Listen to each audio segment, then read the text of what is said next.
కరెక్ట్గా ఇప్పుడు మీరు ఈ మూమెంట్ని చూడట్లేదు, ఆల్రెడీ అయిపోయిన మూమెంట్ని చూస్తున్నారు. జస్ట్ ఇమాజిన్, ఒక 6 ఏళ్ల పిల్లాడు బాల్తో ఆడుతున్నాడు.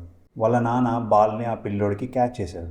ఆ బాల్ గాల్లో ట్రావెల్ అయ్యి ఆ పిల్లోడి దగ్గర రాగానే వాడు క్యాచ్ పట్టాడు.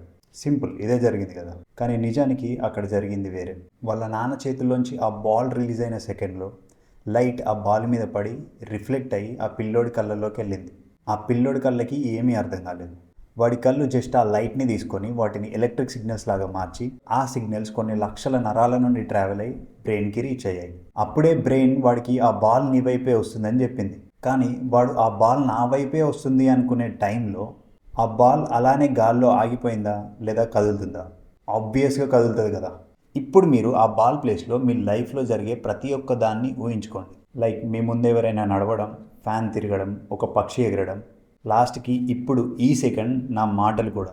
మీ బ్రెయిన్ వాటిని రిసీవ్ చేసుకొని వాటిని ప్రాసెస్ చేసిన తర్వాతనే మీరు ఇవన్నిటినీ ఎక్స్పీరియన్స్ అవుతున్నారు. మనం ఆ ప్రాసెస్ని ఎప్పటికీ అబ్జర్వ్ చేయలేం, ఎందుకంటే అది అంత ఫాస్ట్గా జరుగుతుంది. కానీ ఈ ప్రాసెస్ అంతా జరిగేటప్పుడు కొంచెం డిలే మాత్రం ఉంటుంది. ఆ డిలే చాలా చాలా చిన్నది. ఇప్పుడు మీ బ్రెయిన్ అసలు దేన్ని ప్రాసెస్ చేయట్లేదు అనుకుందాం. ఇప్పుడు నువ్వు ఈ వీడియో చూస్తుంది, నువ్వు ఫోన్ పట్టుకున్నది, నువ్వు కూర్చున్నది, ఇవన్నీ ఒకేసారి జరిగినప్పుడు మీ బ్రెయిన్ స్టక్ అయిపోతుంది, ఎందుకంటే అది దేన్ని ప్రాసెస్ చేయట్లేదు కాబట్టి. అందుకే ప్రతి ఒక్క సెకండ్ ఏ క్రెడిట్ తీసుకోకుండా మీ బ్రెయిన్ కొన్ని కోట్ల ఇన్ఫర్మేషన్ని తీసుకొని వాటిని ప్రాసెస్ చేసి దాన్ని ఒక స్మూత్ సినిమా లాగా ఇస్తుంది. దాని పేరే మీ రియాలిటీ, అంటే నిజం, వాస్తవం.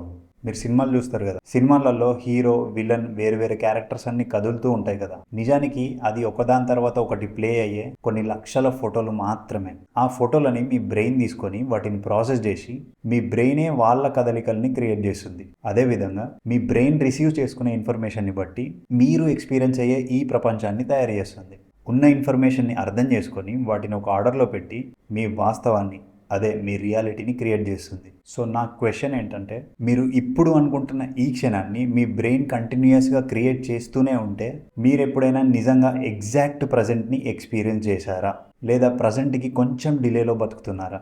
ఈ డిలే చాలా చిన్నది, మనం దాన్ని ఎప్పటికీ గమనించలేం. ఇప్పుడు ఇక్కడ మీ బ్రెయిన్ లేట్గా పనిచేస్తుంది అన్నది గొప్ప కాదు, అది ఆ డిలేని ఎంత పర్ఫెక్ట్గా దాచేస్తుందంటే మీరు మీ ముందర ఏది జరుగుతుందో ఎగ్జాక్ట్గా అదే చూస్తున్నా అని మీరు జీవితం అంతా నమ్ముతూ వచ్చారు. అది గొప్ప.